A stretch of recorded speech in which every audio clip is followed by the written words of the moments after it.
This is Jo Karen Hudson speaking. Today we're going to talk about evaluating roots and rational exponents. Let's start with the definition. A radical expression is an algebraic expression that contains a radical sign. For instance, you might have the square root of 2, or you might have the cube root of 2x, or you might have the fourth root of 3xy. This is the radical sign. Now I have started a chart for you to complete that gives us the perfect squares, the perfect cubes, and some numbers that are raised to the fourth power. It would be helpful if you would finish up this chart. I'll pick out a few of them and talk about them. 3 squared is 9, so the square root of 9 is 3. 4 squared is 16, so the square root of 16 is 4. 7 squared is 49, so the square root of 49 is 7. I think I used 13 on the video, so 13 squared is 169. The square root of 169 is 13. Also, on the cube roots, 2 cubed is 8, so the cube root of 8 is 2. 3 cubed is 27, so the cube root of 27 is 3. 5 cubed is 125, so the cube root of 125 is 5. Down at the bottom, there are some fourth roots. The chart is here for you to complete. 2 to the fourth is 16, so the fourth root of 16 is 2. 5 to the fourth is 625, so the fourth root of 625 is 5. Now, fill out that chart so you can use it when you're working. It'll make things go quicker. It's even quicker than using a calculator. So we'll start off with the square root of 169. We're going to evaluate the following radicals, and we'll start with the square root of 169. In order to type the square root of 169 in the calculator, I'm going to hit second and the square root button, and then I can type in 169. This one can also be looked up in the chart. The square root of 169 is 13.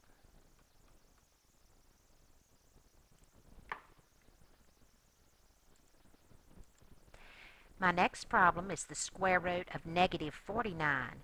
Now, if you type in the square root of negative 49, you might have a surprise.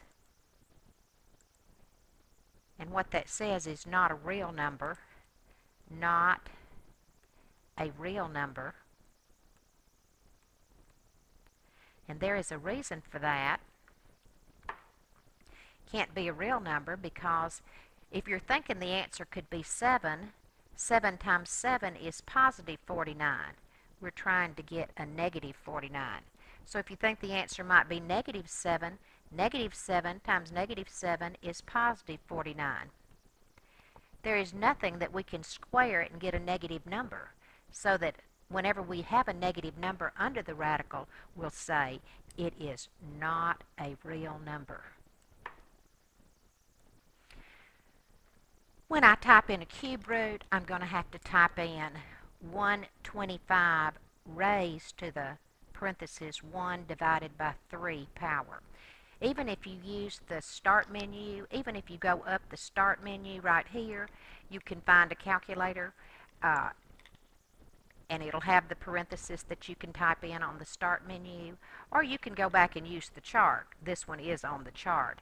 But if you type it in the calculator, 125 raised to the, you will have to use parenthesis around the fractional exponent, 1 divided by 3. And it turns out to be 5. You would find that that was true on the chart as well. My next example is negative the fourth root of 4096. Negative, so I'll type in the 4096, and then I'll have to raise it to the parenthesis 1 divided by 4, raising it to the fourth power, and that turns out to be negative 8.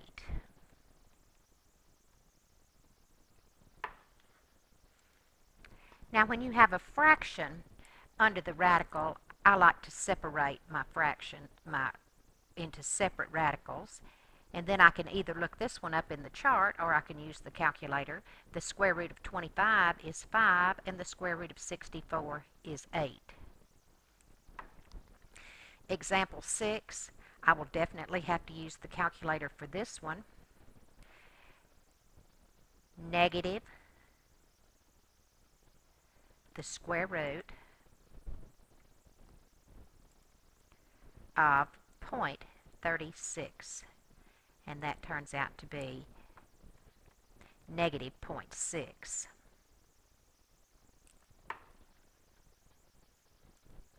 Now let's get some definitions. Definitions for rational and irrational numbers.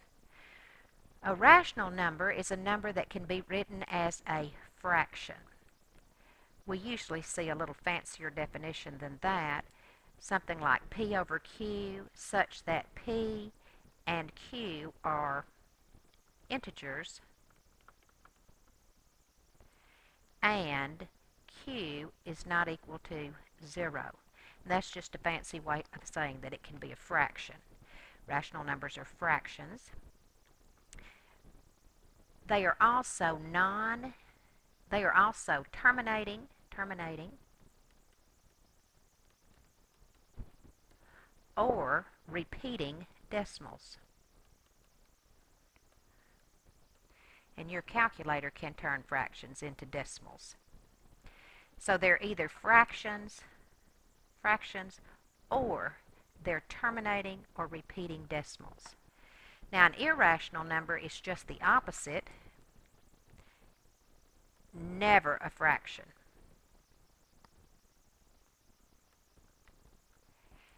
And if you think of the opposite of terminating and the opposite of repeating, it's non-terminating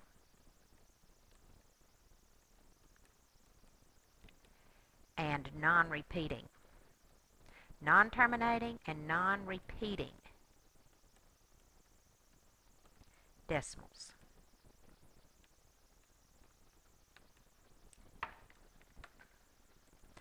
Okay, we want to determine if the following square roots are rational or they're irrational.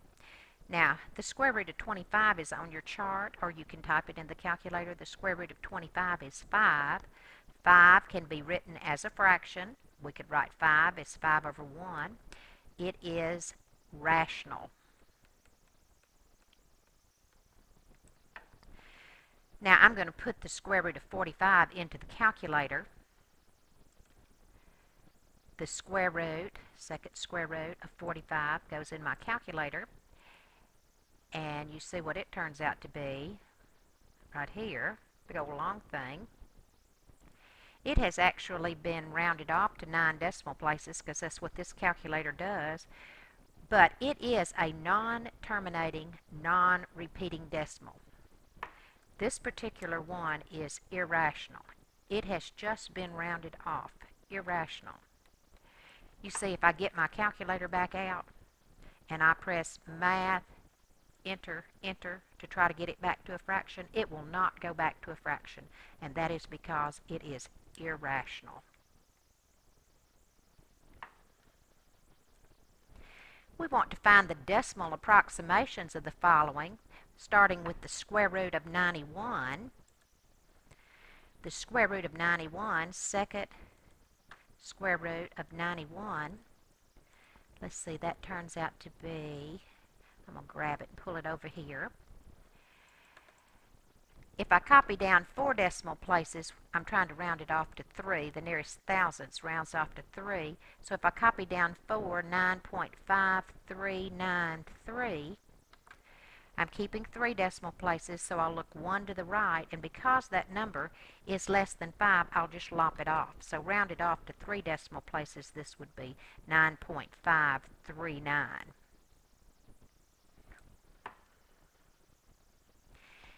Example 2, I want negative 250 raised to the parenthesis 1 divided by 3.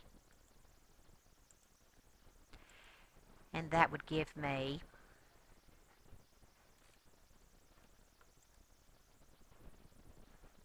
let me copy down 4 decimal places, negative 6.2996. I'm keeping 3. When I look 1 to the right of the third place, it says 6. So I'm going to take it away, but I'm going to add 1 to the 299 so that I'll get negative 6.300. I have to keep 3 decimal places. I need the 300. I need all 3 of those decimal places. Okay, let's square the following expressions. Remember, x squared means x times x, so if I'm squaring the square root of 7, the square root of 7 squared, I'm going to have the square root of 7 times the square root of 7, which would be the square root of 49. If you look up in your chart, it will equal to 7, or you can use your calculator. Example 2, the square root of negative the square root of 25 squared. That will give me negative the square root of 25 times another negative the square root of 25. And a negative times a negative will give me a positive. And the square root of 25 times the square root of 25 would give me the square root of 625, which would just equal to 25. This is Jo Karen Hudson speaking. Thank you, and have a wonderful day.